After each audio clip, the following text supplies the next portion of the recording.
नमस्कार।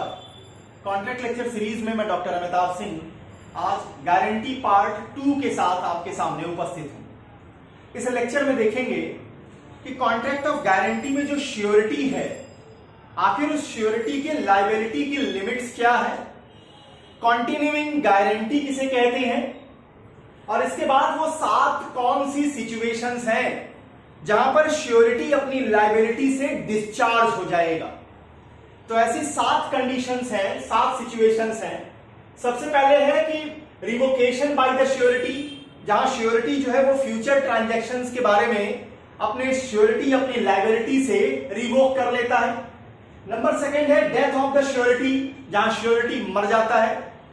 नंबर 3 है variance in the terms of contract, जहां पर प्रिंसिपल डेटर और क्रेडिटर कॉन्ट्रैक्ट की शर्तों में फेरफार कर देते हैं बिना पूछे हुए, बिना सहमति के श्योरिटी के, तो वहां भी श्योरिटी डिस्चार्ज हो जाएगा।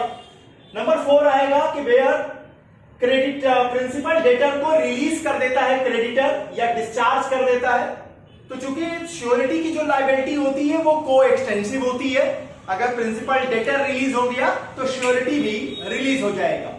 नंबर 5 व्हेन क्रेडिटर कंपाउंड्स, जहां क्रेडिटर क्या करता है, जितनी लायबिलिटी प्रिंसिपल डेटर की होनी चाहिए उससे कम लायबिलिटी पे सेटिस्फाई हो जाता है, कंपाउंड करता है। गिव टाइम, उसको अपना काम पूरा करने के लिए, वादा पूरा करने के लिए समय बढ़ा देता है, या कह देता है कि मैं आपके ऊपर केस फाइल नहीं करूंगा। प्रिंसिपल डेटर को यह कहता है तो इसका फायदा श्योरिटी को भी मिलेगा, श्योरिटी भी डिस्चार्ज हो जाएगी। नंबर नेक्स्ट, जहां पर क्रेडिटर कोई एक्ट करे जो उसे नहीं करना चाहिए था, या ओमिशन करे जो उसे, मतलब जो एक्ट करना चाहिए था जो उसने नहीं किया, तो वो ओमिशन के रूप में आया।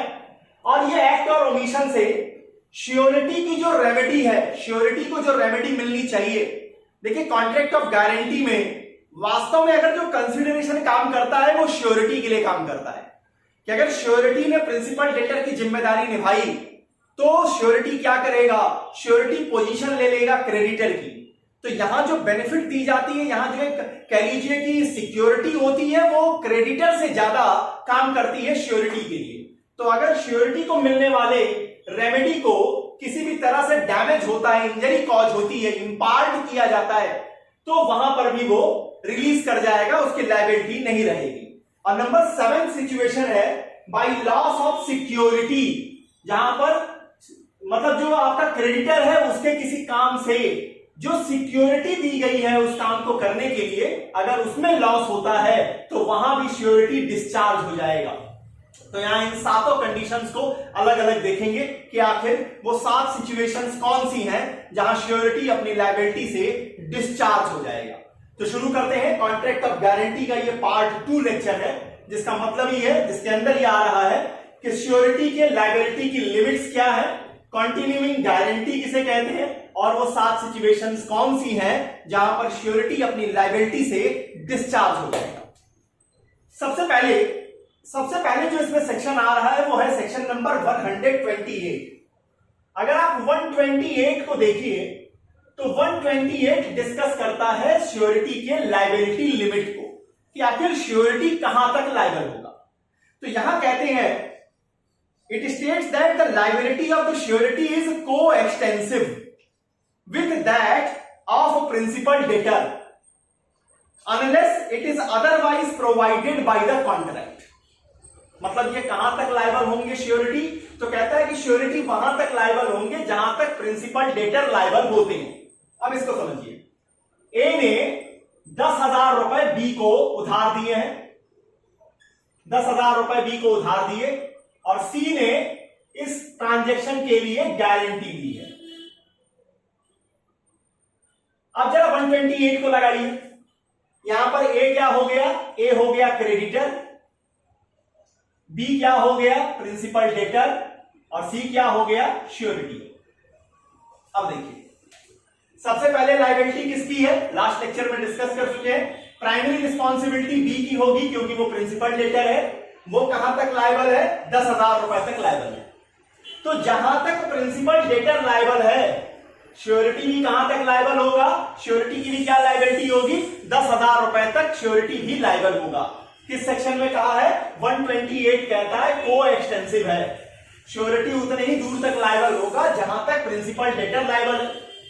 अब मान लीजिए कि किसी कारणवश बी की लायबिलिटी केवल 5,000 रुपए तक रह जाती है, तो क्या होगा? सी की लायबिलिटी भी 5,000 रुपए तक रह जाएगी। और आगे चलिए, मान लीजिए कि यह समझ में आता है कि जो प्रिंसिपल डेटर है ये माइनर है। प्रिंसिपल डेटर क्या है? माइनर है। माइनर एग्रीमेंट आप जानते हैं वर्ड एब इनिशियो होता है, तो वहां पर प्रिंसिपल डेटर की कोई लायबिलिटी नहीं बनेगी। तो जब प्रिंसिपल डेटर की लायबिलिटी नहीं बनेगी तो याद रखिएगा कि श्योरिटी की भी कोई लायबिलिटी नहीं बनेगी। क्यों? क्योंकि हमेशा दिमाग में रखिए श्योरिटी वहीं तक चलेगा, तू जहां जहां चलेगा मेरा साया साथ होगा। तो मेरा साया मतलब श्योरिटी साथ होगा। प्रिंसिपल डेटर जहां जहां तक जाएगा श्योरिटी वहीं तक घूमेगा, वहीं तक उसकी लायबिलिटी मूव करेगी। इसको आप ऐसे समझ लीजिए, अगर प्रिंसिपल डेटर की लायबिलिटी कम हुई तो श्योरिटी की भी लायबिलिटी कम हो जाएगी। अगर प्रिंसिपल डेटर को माइनॉरिटी का बचाव मिल गया, ल्यूनेटिक हो गया, इसका बचाव मिल गया, वो सारे डिफेंस किसको अवेलेबल हो जाएंगे? श्योरिटी को भी अवेलेबल हो जाएंगे। अगर माइनर है तो माइनर का एग्रीमेंट वर्ड एब इनिशियो है, आप उसको लायबल नहीं कह सकते। तो 128 कहता है को एक्सटेंसिव है, ये भी अपने आप सड़क के निकल जाएगा। अब एक स्पेशल सिचुएशन को जरा समझिए, इसी एग्जांपल में देखिए, ए ने बी को 10,000 रुपए उधार दिए हैं, बी की लायबिलिटी 10,000 रुपए तक की है, प्रिंसिपल डेटर 10,000 रुपए के लिए लायबल है। सी क्या कर रहा है? सी ने जो गारंटी दी है, सी ने कहा कि आई बिकम लायबल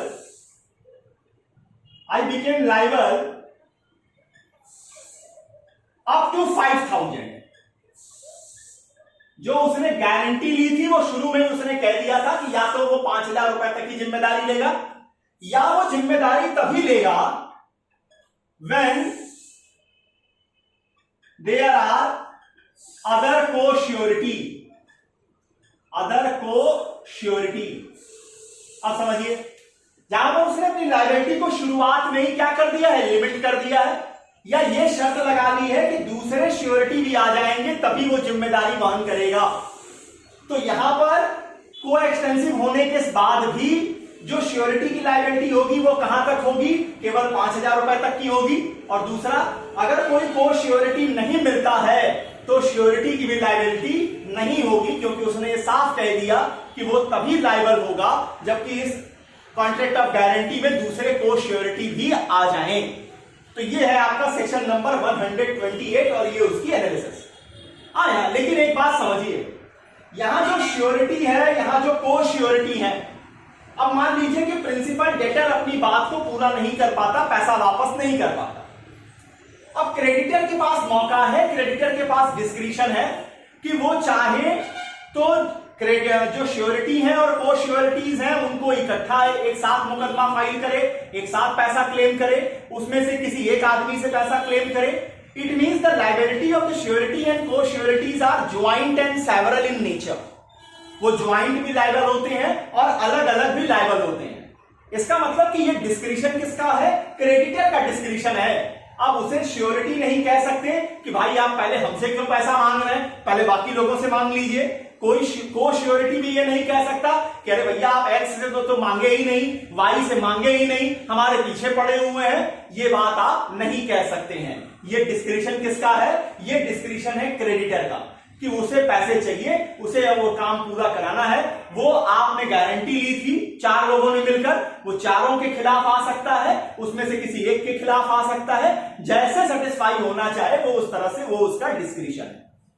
अब आइए साहब, इतनी है सेक्शन 128 में। यहां पर एक इंपॉर्टेंट केस आती है। केस का नाम है State Bank of India versus G J. Harman. State Bank of India, State Bank of India versus G J. Harman. इस केस में सुप्रीम कोर्ट ने यह प्रपाउंड किया कि जहां पर डिग्री दी जा चुकी है, जहां डिग्री मिल चुकी है क्रेडिटर के फेवर में, वहां पर श्योरिटी और को श्योरिटी के खिलाफ डिग्री हो चुकी है। अब वहां आप ये नहीं कह सकते कि पहले पोस्ट श्योरिटी से वसूलिए फिर हमारे पास आइए, या पहले हमारे पास आइए फिर उनके पास जाइए, ये बात आप नहीं कह पाएंगे। इतना है सेक्शन नंबर 128 के लायबिलिटी लिमिट ऑफ श्योरिटी क्या होगी। तो लायबिलिटी लिमिट ऑफ श्योरिटी को एक्सटेंसिव होगी जो लायबिलिटी लिमिट होगी प्रिंसिपल डेटर की। अब आते हैं कि कॉन्टिन्यूइंग गारंटी किसे कहते हैं, इसे समझिए।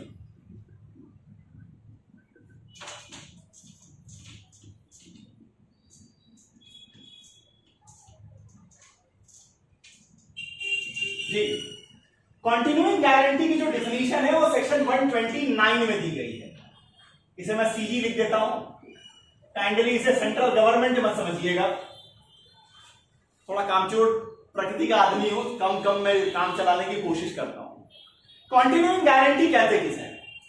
अब मान लीजिए कि कोई किसी व्यक्ति को आप जो है किसी जगह पर मैनेजर के रूप में, कर्मचारी के रूप में रखवा रहे हैं और आप कहते हैं कि ये जितने दिन तक यहां काम करेंगे मैं इनके सदाचार की, गुड बिहेवियर की गारंटी लेता हूं।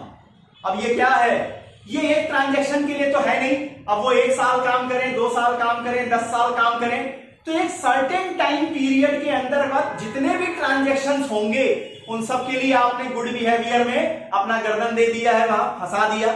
इस तरह की गारंटी को आप क्या कहते हैं? कॉन्टिन्यूइंग गारंटी कहते हैं। और हम भारतीयों को यह बीमारी बहुत ज्यादा होती है जी। हमसे बस कोई पूछना चाहिए कि आपको बस कोई आदमी आके कह दे अरे हमारे लिए श्योरिटी बन जाओ, अरे वाह वाह क्या कहने, हम तो ऐसा हिमालय पे चढ़ते हैं कि पूछिए मत। वो एक जगह बोलेगा, हम 4 बार बोलेंगे, पूछेगा आप इनको कब से जानते हैं, अरे पूछो ही मत, पैदा ही हमारे साथ हुए। कहने का मतलब हम जब श्योरिटी बनते हैं तो इस बात को नहीं समझते कि इसके डायमेंशन क्या होने वाले हैं। कॉन्टिन्यूइंग गारंटी इसी चीज की ओर इशारा कर रहा है कि जब आप एक टाइम फ्रेम के अंदर होने वाले सारे ट्रांजैक्शंस के लिए अपने आप को श्योरिटी के रूप में प्रस्तुत करते हैं तो इस तरह की गारंटी को हम कॉन्टिन्यूइंग गारंटी कह रहे हैं। यहां पर लायबिलिटी क्या होगी? लायबिलिटी की लिमिट बहुत ज्यादा होने वाली है। क्यों? क्योंकि ट्रांजैक्शंस बहुत ज्यादा होने वाले हैं। जनरल गारंटी क्या है? ए ने बी को कहा, ए ने बी से सामान उधार लिया, सी ने कहा कि अगर ये नहीं दिए तो मैं दे दूंगा। एक बार 10,000 का सामान लिए, सी की मैक्सिमम लायबिलिटी क्या होगी? 10,000 रुपए तक की होगी। अब सी ने क्या कहा? अगले 5 साल तक जितना भी ट्रांजैक्शन आप बी के साथ करें, अगर वो पैसा नहीं दिए मैं लायबल होऊंगा। अब सी का मालिक भगवान होगा। क्यों? क्योंकि अगले 5 साल तक उन्होंने जो गारंटी दी है वो क्या है? कॉन्टिन्यूइंग गारंटी है। यहां आप आगे चलिए।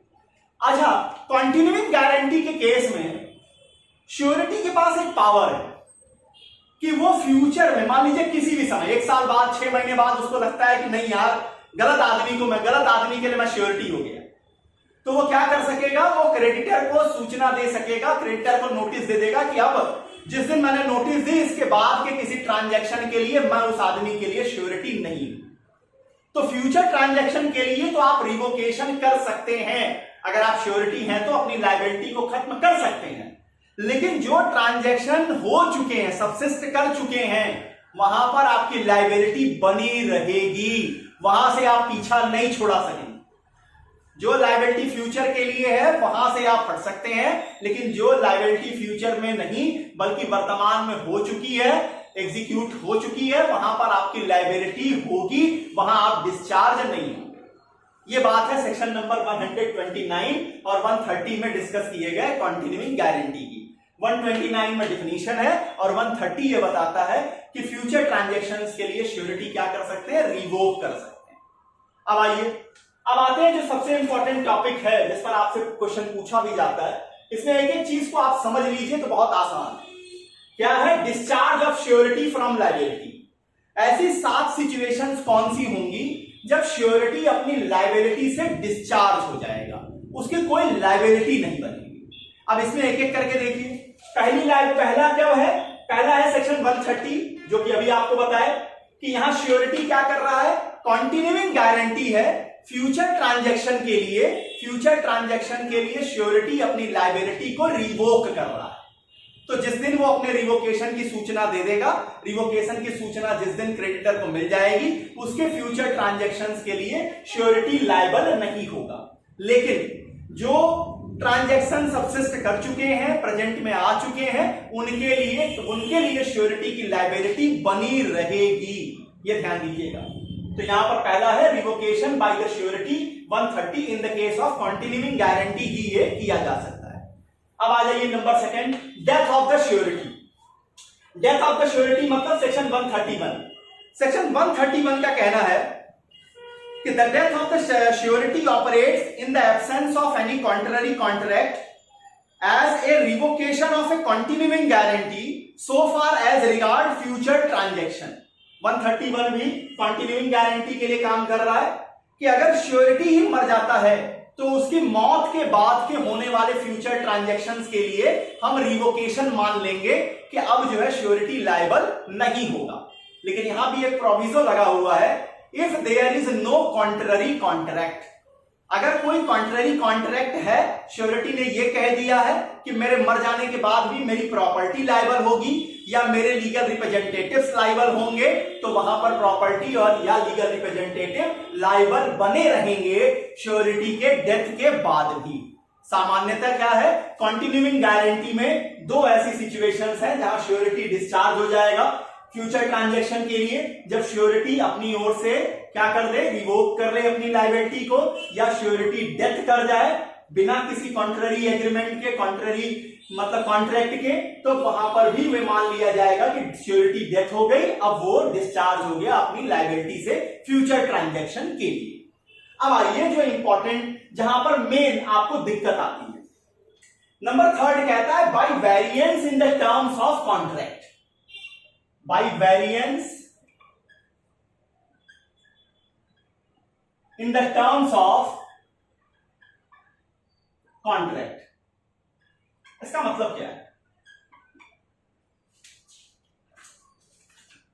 सेक्शन नंबर है 133। अब देखिए, कॉन्ट्रैक्ट ऑफ गारंटी में कितने कितने पार्टीज आपके सामने आ रही हैं। सबसे ऊपर आ गया क्रेडिटर, इधर आपके आ गया प्रिंसिपल डेटर और इधर आ गया श्योरिटी। अब देखिए, अब यहां पर जो कुछ भी किया जाएगा इस कॉन्ट्रैक्ट ऑफ गारंटी में, अगर कोई चेंजेस करनी है, अगर आप शर्तों में कोई बदलाव करना चाहते हैं, तो क्रेडिटर को चाहिए कि प्रिंसिपल डेटर की तो परमिशन चाहिए ही चाहिए, साथ में श्योरिटी की भी परमिशन चाहिए, श्योरिटी की भी एसेंट आनी चाहिए। अब यहां क्या होता है, 133 कहता है कि creditor plus principal debtor minus surety अगर कुछ कर लेते हैं। अब प्लस माइनस में देखिए आपको समझा रहा हूं, क्रेडिटर क्या कर रहा है, क्रेडिटर प्रिंसिपल डेटर के साथ मिल जाता है, प्रिंसिपल डेटर उसके बाद मान लेता है, वो श्योरिटी को अंधेरे में कर देता है, श्योरिटी से कोई एसेंट लेता ही नहीं है। और जो कॉन्ट्रैक्ट है गारंटी का, उस कॉन्ट्रैक्ट ऑफ गारंटी की शर्तों में वेरिएशन कर देता है, चेंज कर देता है। अब इस चेंज का क्या इफेक्ट आएगा, इस चेंज का इफेक्ट आएगा कि श्योरिटी जो होगा वो डिस्चार्ज कर जाएगा। ऐसी सिचुएशन में श्योरिटी डिस्चार्ज कर जाएगा। ध्यान दीजिए, अगर सी प्लस पीडी एक साथ गए without the ascent of surety, मतलब श्योरिटी माइनस है, तो यहां पर श्योरिटी जो कि माइनस हुआ वो सीधे घर निकल लेगा, वो डिस्चार्ज हो जाएगा। जरा 133 को देखिए, any variance made without consent of surety in the terms of the contract of guarantee between the principal debtor and creditor will discharge the surety so as to transactions subsequent to the variance. जिस दिन आपने ये हेर फेर किया है उसके बाद के ट्रांजैक्शंस के लिए श्योरिटी डिस्चार्ज कर जाएगा। यहां पर एक केस आती है, केस है बोनार वर्सेस मैकडोनल्ड की, इंपॉर्टेंट केस है, बोनार वर्सेस मैकडोनल्ड। यहां होता क्या है, बैंक मैनेजर की केस है, ए जो है वो सी के लिए श्योरिटी बनता है, ए जो है वो सी क्रेडिटर है, वो बी को मैनेजर के रूप में सी अपने यहां रखता है, और ए जो है बी के गुड बिहेवियर के लिए अपने गारंटी देता है, श्योरिटी बनता है। यहां पर बी और सी क्या करते हैं, बी और सी आपस में एक गेम कर लेते हैं, कॉम्प्रोमाइज कर लेते हैं कि हम तुम्हारी सैलरी को 4 गुना बढ़ा दे रहे हैं, तुम्हें बस इतना करना होगा कि जो भी लॉसेस होंगी उसमें 50% तुम्हें पर्सनल बियर करना पड़ेगा। मैनेजर के ऊपर ये लायबिलिटी करते हैं, मैनेजर खुश हो जाता है, तनख्वाह बढ़ने की बात रहती है। नुकसान हो जाता है, एडवांस दिया जाता है कस्टमर्स को, नहीं वापस करते, नुकसान हो जाता है। अब मालिक क्या करता है, मालिक श्योरिटी के ऊपर केस करता है कि आप हमें कंपनसेट कीजिए। कोर्ट ने कहा कि जब आप दोनों ने, क्रेडिटर और प्रिंसिपल डेटर ने शर्तों में फेरफार किया तो क्या श्योरिटी से पूछा गया? आंसर है श्योरिटी की एसेंट नहीं थी, इसलिए कहा कि ऐसी जगह पर मैकडोनल्ड वाले केस में यह कह दिया गया कि यहां पर श्योरिटी लायबल नहीं होगी, वो डिस्चार्ज हो चुकी है। अब आइए, इसमें एक और केस आती है Amritlal versus bank of Travancore. Amritlal versus bank of Travancore. यहां क्या हुआ? यहां सब कुछ जुबानी हो रहा था, कुछ हो नहीं रहा था। यहां हुआ यह कि पहले एक व्यक्ति की क्रेडिट लिमिट 1 लाख रुपए फिक्स की गई, फिर ओरल तरीके से उसे घटा के 50,000 कर दिया गया, फिर कुछ दिनों में उसे उठाकर 1 लाख रुपए कर दिया गया। यहां जो कुछ भी हो रहा था वो सिर्फ ओरल था, कहीं भी डॉक्यूमेंट में कुछ भी नहीं आ रहा था, कोई वेरिएशन नहीं था। कॉन्ट्रैक्ट जो गारंटी का था उसके शर्तों में कोई वेरिएशन होता हुआ नहीं था। यहां पर लायबिलिटी से डिस्चार्ज नहीं माना गया, किसको? श्योरिटी को यहां डिस्चार्ज नहीं माना गया क्योंकि कोई वेरिएशन था ही नहीं। अब आइए, नंबर 4 क्या कहता है? बाय रिलीज और discharge of principal debtor. By release और डिस्चार्ज ऑफ प्रिंसिपल डेटर।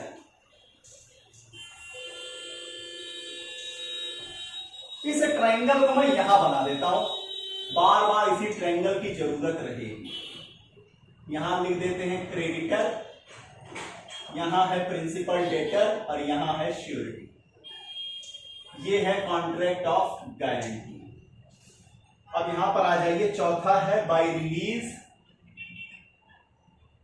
और discharge of principal debtor. Principal debtor, अब इसे समझिए।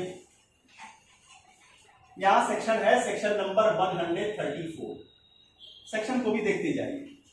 सेक्शन 134 कहता है the surety is discharge by any contract between the creditor and principal debtor by which the principal debtor is release or by any act or omission of creditor, the legal consequence of which is the discharge of principal debtor। समझिए, यहां game बस यही है, इस triangle को दिमाग में रखिए। क्रेडिटर और प्रिंसिपल डेटर पिछली बार क्या हुए? मिल गए और शर्तों में बदलाव कर दिया। अब की क्या हो रहे हैं?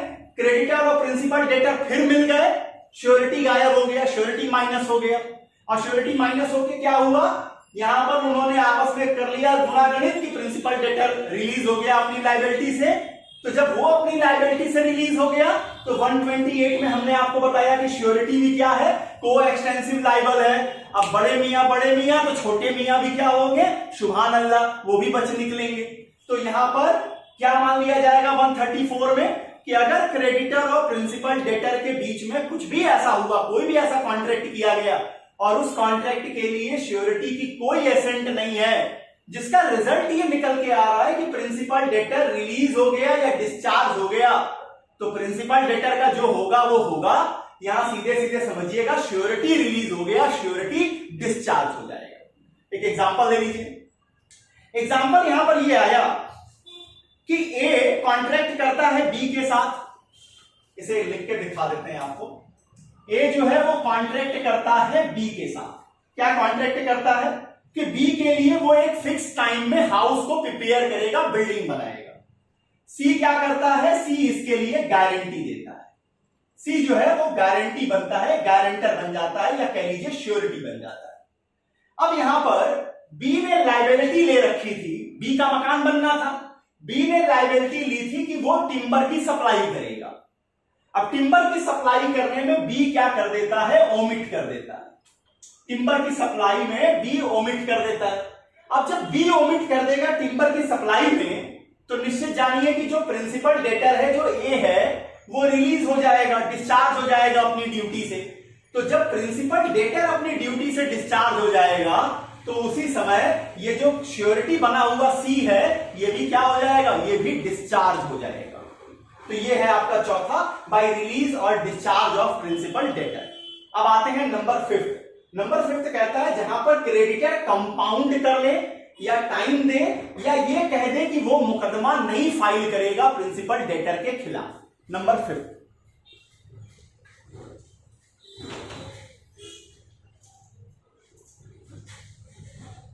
Section number 135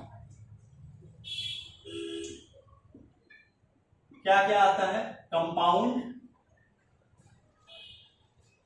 extension of time,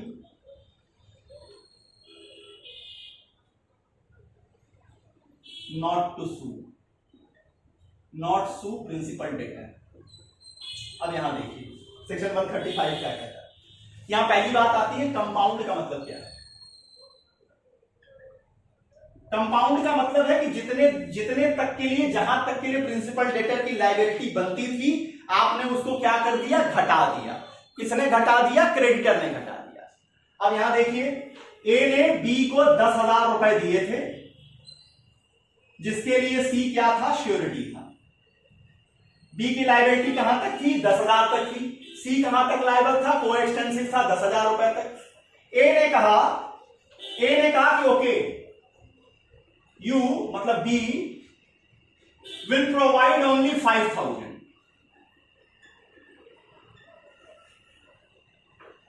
only 5,000, केवल 5,000 रुपए तुम दे दो। तो अब आपने क्या कर लिया, 10,000 को कंपाउंड कर दिया आपने, 5,000 में ही आप सेटिस्फाई हो गए। इसका क्या रिजल्ट आएगा, इसका रिजल्ट आएगा कि जो श्योरिटी है वो डिस्चार्ज हो गया। जहां पर आपने उस वादे को पूरा करने के लिए, काम को करने के लिए टाइम जो था उसको बढ़ा दिया बिना श्योरिटी के पूछे हुए, तो वहां पर भी श्योरिटी क्या हो जाएगा, डिस्चार्ज हो जाएगा। या आपने प्रिंसिपल डेटर के साथ ये एग्रीमेंट कर लिया कि आप प्रिंसिपल डेटर के खिलाफ मुकदमा नहीं फाइल करेंगे, राइट को क्लेम नहीं करेंगे, तो वहां भी श्योरिटी डिस्चार्ज हो जाएगा। लेकिन इसका एक एक्सेप्शन है। एक्सेप्शन कहां पर है, वो है सेक्शन नंबर 137। ये क्या कहता है, कहता है फॉर बियरेंस, अगर क्रेडिटर जो है वो प्रिंसिपल डेटर के खिलाफ चीजें ड्यू हो चुकी हैं लेकिन वो क्या करता है, क्लेम नहीं करता है, कोई एग्रीमेंट नहीं करता है, कोई एग्रीमेंट उसने नहीं किया है कि हम आपके खिलाफ केस फाइल नहीं करेंगे, लेकिन वो सामान्यतः केस फाइल नहीं कर रहा है, तो ऐसी सिचुएशन में जो श्योरिटी होगा वो लायबिलिटी से डिस्चार्ज नहीं माना जाएगा। ऐसा इंग्लिश लॉ में भी है और इंडियन लॉ में भी। 137 को जरा देखिए, mere forbearance on the part of creditor to sue the principal debtor or to enforce any other remedy against him does not, in absence of any provision in guarantee to the contrary, discharge the surety। मतलब जहां पर सिर्फ वो जो उसे मुकदमा लाना चाहिए वो नहीं ला रहा है, फॉरबियर कर रहा है, वहां पर इससे श्योरिटी डिस्चार्ज नहीं होंगे। इंग्लिश लॉ में यह माना जाता है कि देखिए भले प्रिंसिपल डेटर की लायबिलिटी टाइम बार्ड हो जाए, लिमिटेशन में बाधित हो जाए, लेकिन श्योरिटी की लायबिलिटी बनी रहेगी। ऐसा ही इंग्लिश लॉ में भी माना गया और इसी को सपोर्ट करते हुए इंडियन हाई कोर्ट्स ने भी अपने जजमेंट दिए हैं कि यहां पर फॉरबियरेंस की केस में जो प्रिंसिपल डेटर जो है, जो फॉरबियरेंस उसके खिलाफ क्रेडिटर कर रहा है, उसकी बेनिफिट नहीं मिलेगी श्योरिटी को। मतलब 137 की सिचुएशन में श्योरिटी की लायबिलिटी बनी रहेगी। अब आइए नंबर 6 पे आते हैं, बाय एक्ट और omission of creditor imparting sureties remedy. अब इसका क्या मतलब है,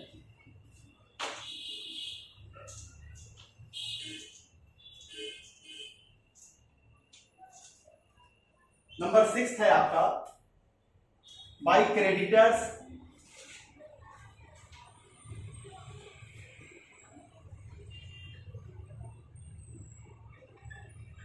by creditors act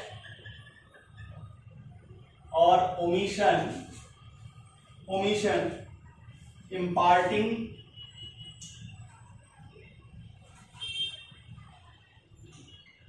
sureties remedy, eventual remedy।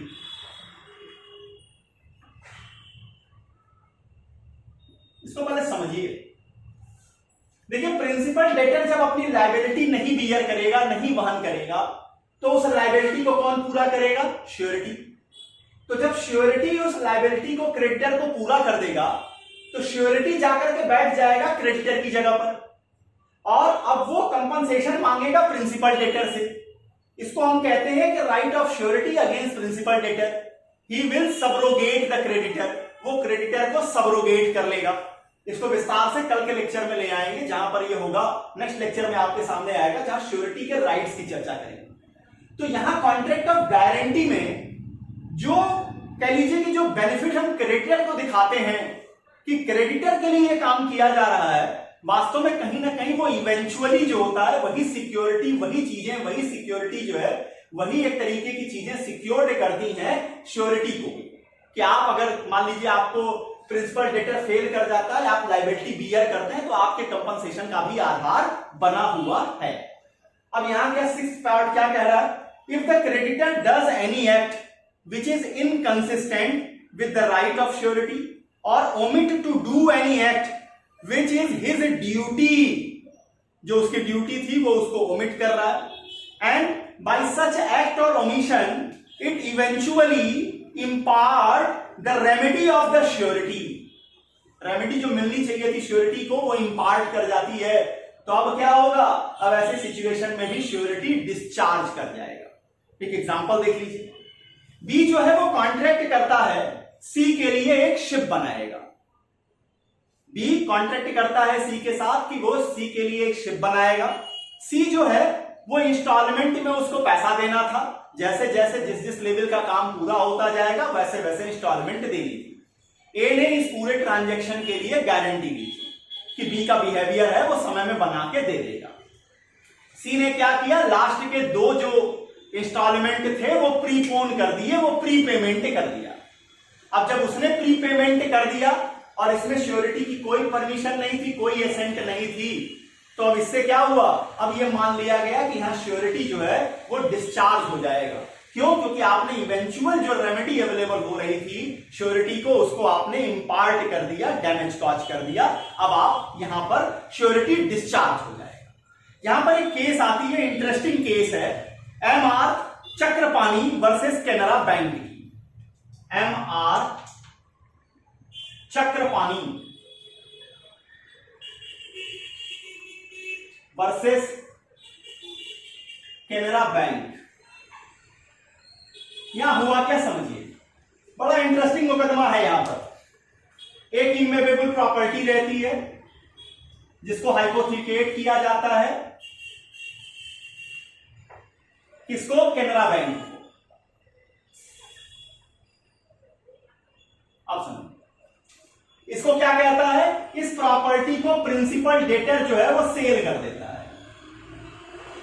Cell the property. Principal debtor property को सेल कर दे रहा है। जो श्योरिटी है वो इन्फॉर्म करता है बैंक को कि भैया देखो प्रिंसिपल डेटर जो है वो मकान बेच रहा है, देखो समझो। कैनरा बैंक क्या करता है? वही जो बैंक वाले करते हैं, आराम से रजाई तान के सो रहे थे। जब पूरी घटना हो गई, जब वो मकान बिक गया, जब इनका पैसा मिलना बैंक को बंद हो गया, तो बैंक वाले ने क्या किया? श्योरिटी की गर्दन पकड़ी कि बेटा तुम श्योरिटी हो, अब तुम पैसे दो। कोर्ट ने कहा कि सरकार जब इसने आपको सूचना दी थी तो आप क्या कर रहे थे? तो उनकी ओर से जवाब आया कि हुजूर उस समय हम बड़े बहुत ज्यादा व्यस्त चल रहे थे। तो कोर्ट ने कहा कि जब उस समय व्यस्त थे तो आप हमेशा के लिए व्यस्त हो जाओ। क्यों? क्योंकि यहां जो ड्यूटी आपको करनी चाहिए थी उसमें आपने ओमिशन किया। जब आपको पता चल गया कि प्रिंसिपल डेटर मकान बेच रहा है और इस बात की जिम्मेवारी, इस बात की जानकारी श्योरिटी खुद ही दे रहा है, तब भी अगर आपके कान पे जू नहीं रहेगी तो सीधा मतलब है कि ये आपके ओमिशन के कारण श्योरिटी को जो इवेंचुअल रेमेडी अवेलेबल होनी चाहिए वो इंपार्ट हुई है और श्योरिटी डिस्चार्ज हो गया। अब पछताए का होत जब चिड़िया चुग गई खेत। अब आइए नंबर 7 और लास्ट जो है, by loss of security by the creditor. जहां क्रेडिटर के कारनामे ऐसे हैं कि सिक्योरिटी ही लॉस हो जाए।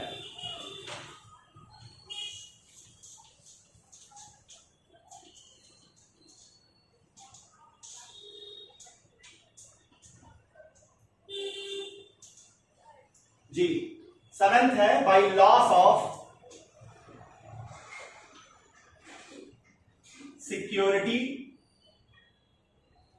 Bye loss of security by the creditor. यहां सेक्शन है, सेक्शन नंबर 141। देखिए क्या कहता है, the surety is entitled to all the securities which the creditor has against the principal debtor at the time when the contract of suretyship is entered into। सीधा मतलब है, शुरुआत से आपको एक चीज कह रहा हूं कि श्योरिटी क्या करेगा, जब प्रिंसिपल डेटर अपनी जिम्मेदारी नहीं निभाएगा, श्योरिटी उसकी जिम्मेदारी निभाएगा, तो surety will take the position of creditor. Surety क्या कर लेगा, पोजीशन ले लेगा क्रेडिटर की, सबरोगेट कर जाएगा क्रेडिटर की जगह। तो वो सारी सिक्योरिटीज जो हम देखते हैं कि क्रेडिटर को दी गई है, वास्तव में वो सिक्योरिटीज किसके लिए काम करने लगेगी, श्योरिटी के लिए काम करने लगेगी। तो अगर क्रेडिटर ने कुछ ऐसा कारनामा किया, कुछ ऐसा काम किया जिससे कि श्योरिटी को मिलने वाली जो सिक्योरिटीज थी उसे डैमेज हुआ, तब वहां पर ये मान लीजिएगा कि श्योरिटी जो होगी वो डिस्चार्ज हो जाएगी। अब यहां पर सीधा, if the creditor losses or without consent of surety imparts such security then the surety will discharge। जहां तक impart करेंगे up to the extent of value of security, मतलब जहां तक आप impart कर देंगे, जहां तक लॉस होगा वहां तक क्या हो जाएगा, श्योरिटी डिस्चार्ज कर जाएगी। लेकिन यहां एक्ट किसका होना चाहिए, एक्ट जो होना चाहिए वो किसके द्वारा, क्रेडिटर के द्वारा किया गया होना चाहिए। जैसे मान लीजिए कोई विक्रेता है, सेलर ऑफ गुड्स है, वो बायर को अलाउ कर देता है बिना पैसों की डिमांड किए, बिना इंसिस्ट किए कि पैसे दो, वो उसको सामान ले जाने देता है कि चलो कोई बात नहीं, श्योरिटी तो है ही। तो यहां क्या था कि आपको इंसिस्ट तो करना था ना कि आप पैसे दीजिए, आप बायर हैं, आप पैसे दीजिए। यहां पर कोर्ट ने कहा कि वो जो बंदा श्योरिटी बना है वो डिस्चार्ज कर जाए। यहां भी एक इंटरेस्टिंग केस आती है, और इंटरेस्टिंग केस इसलिए आई कि मान लीजिए कहीं पर जो सिक्योरिटी दी गई है श्योरिटी को, वो इंपार्ट हो रही है, लेकिन उसमें क्रेडिटर की कोई गलती नहीं है, कोई फॉल्ट नहीं है, तो क्या वहां भी श्योरिटी डिस्चार्ज हो जाएगा? आंसर है नहीं। जहां पर क्रेडिटर की कोई फॉल्ट नहीं होगी ऐसे इंपार्ट में, वहां पर श्योरिटी की लायबिलिटी बनी रहेगी। इंपॉर्टेंट केस है, केस का नाम है FCI limited, FCI limited versus Cannanore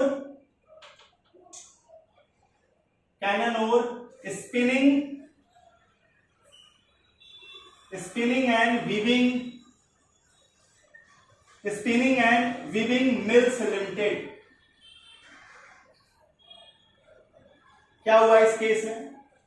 यहां पर एक कॉन्ट्रैक्ट किया गया था कि एक खास वीविंग मिल जो है उसके द्वारा वीव किए गए, उसके द्वारा बनाए गए प्रोडक्ट्स की डिलीवरी की जाएगी। अब उस टेक्सटाइल यूनिट को नेशनलाइज कर दिया गया। तो जो नेशनलाइजेशन का जो प्रोसेस हुआ वो क्रेडिटर के चाहने से तो हुआ नहीं, क्रेडिटर के एक्ट से तो हुआ नहीं, वो हुआ सेंट्रल गवर्नमेंट की मर्जी से। तो यहां पर प्रश्न उठा कि जो श्योरिटी ने जिम्मेदारी ली थी, डिलीवरी की गारंटी जो की थी, क्या वो डिस्चार्ज हो जाएगा? कोर्ट ने कहा कि नहीं, यहां क्रेडिटर के खुद से कुछ नहीं हुआ है, क्रेडिटर के करने से कुछ नहीं हुआ है, इसलिए यहां पर श्योरिटी रिस्पॉन्सिबल बना रहेगा, वो डिस्चार्ज नहीं माना जाएगा। तो ये 7 सिचुएशंस को हमेशा दिमाग में रखिएगा। इस पूरे लेक्चर की अगर समरी देखिए तो सबसे पहले प्रश्न आपके दिमाग में आएगा कि श्योरिटी की लायबिलिटी क्या होगी। तो श्योरिटी की लायबिलिटी लिमिट वही है जो कि वो को एक्सटेंसिव होगी जितनी लायबिलिटी के लिए प्रिंसिपल डेटर जिम्मेदार है। प्रिंसिपल डेटर की जिम्मेदारी घटेगी, श्योरिटी की भी घट जाएगी। प्रिंसिपल डेटर बच्चा हो जाएगा, मान लीजिए माइनर निकल जाता है, तो वह प्रिंसिपल डेटर का किया हुआ एग्रीमेंट वॉइड हो जाएगा, श्योरिटी से भी आप कुछ नहीं वसूल सकेंगे। अब इसके बाद आ जाइए कंटिन्यूइंग गारंटी किसे कहते हैं। एक खास टाइम फ्रेम में 2 साल, 4 साल, 5 साल, 10 साल, 20 साल, एक टाइम फ्रेम के अंदर होने वाले अगर समस्त ट्रांजैक्शन, जितने भी ट्रांजैक्शन होंगे, उसके लिए आप अपने आप को, अपनी गर्दन को आगे बढ़ा रहे हैं, तो आप कौन से गारंटर बन रहे हैं? कंटिन्यूइंग गारंटी आप ले रहे हैं। अब आइए कि 7 ऐसी कौन सी सिचुएशन है जब श्योरिटी डिस्चार्ज हो जाएगी अपनी लायबिलिटी से, उसे लायबिलिटी पूरा करने की जरूरत नहीं है। जब पहले वो खुद ही भाग खड़ी हो फ्यूचर ट्रांजैक्शन में कि भैया माफ कर दो, अब हम फ्यूचर ट्रांजैक्शन में अमुक आदमी के लिए जिम्मेदार नहीं बनेंगे। नंबर सेकंड, जहां श्योरिटी मर जाता है तो मरने के बाद के डेथ से वो क्या मान लिया जाएगा? डिस्चार्ज मान लिया जाएगा, जब तक कि कोई कॉन्ट्ररी कॉन्ट्रैक्ट न हो। नंबर थर्ड कहता है कि जहां पर प्रिंसिपल, डेटर और क्रेडिटर जो है आपस में गुणागणित कर लें, कॉन्ट्रैक्ट की शर्तों में वेरिएंस कर लें without the consent of surety, तो श्योरिटी क्या हो जाएगा? डिस्चार्ज हो जाएगा। नंबर 4 क्या कहता है? जहां पर प्रिंसिपल डेटर को रिलीज कर दे। कौन रिलीज करेगा? क्रेडिटर। आइदर रिलीज कर दे या डिस्चार्ज कर दे प्रिंसिपल डेटर को, तो प्रिंसिपल डेटर गया, साथ में श्योरिटी भी गया। नंबर 5 क्या कहता है कि जहां क्रेडिटर प्रिंसिपल डेटर से कोई कम लायबिलिटी को भी, कम उसकी जिम्मेदारी को भी एक्सेप्ट कर ले, मतलब कंपाउंड कर ले, उसको टाइम बढ़ा दे, 5 साल है अभी और 5 साल देते हैं, तुम काम पूरा कर लो, या ये वादा कर दे कि हम तुम्हारे खिलाफ मुकदमा नहीं लाएंगे, तो वहां पर भी श्योरिटी डिस्चार्ज हो जाएगा। जहां पर क्रेडिटर कुछ ऐसा काम करे जो उसे नहीं करना चाहिए, या कुछ ऐसा कर दे, ना करे जो उसे करना चाहिए, और इन सब के कारण श्योरिटी को मिलने वाली रेमेडी इन पार्ट हो, उसको डैमेज कॉज होगी, तो वहां पर जहां तक आप इंजरी कॉज करेंगे उसके रेमेडी को, वहां तक श्योरिटी डिस्चार्ज हो जाएगा। और नंबर 7, जहां पर क्रेडिटर के काम से जो सिक्योरिटी दी जाएगी, सिक्योरिटी जो है कॉन्ट्रैक्ट ऑफ गारंटी में श्योरिटी के लिए होती है, अगर उसे लॉस कॉज होगा तो वहां भी श्योरिटी डिस्चार्ज हो जाएगा, जहां तक आप लॉस कॉज करेंगे। इतनी बातें रही इस कॉन्ट्रैक्ट ऑफ गारंटी के पार्ट 2 के इस लेक्चर में। पार्ट 3 का जो लेक्चर होगा वो एक ही चीज को लेकर सेंट्रलाइज होगा, वो है राइट्स ऑफ श्योरिटी। श्योरिटी का जब आप राइट देखेंगे तो आपको क्रेडिटर के खिलाफ भी देखना पड़ेगा और प्रिंसिपल डेटर के खिलाफ भी देखना पड़ेगा। तो अगले लेक्चर में आपके सामने उपस्थित होऊंगा, तब तक के लिए बहुत बहुत धन्यवाद। नमस्कार।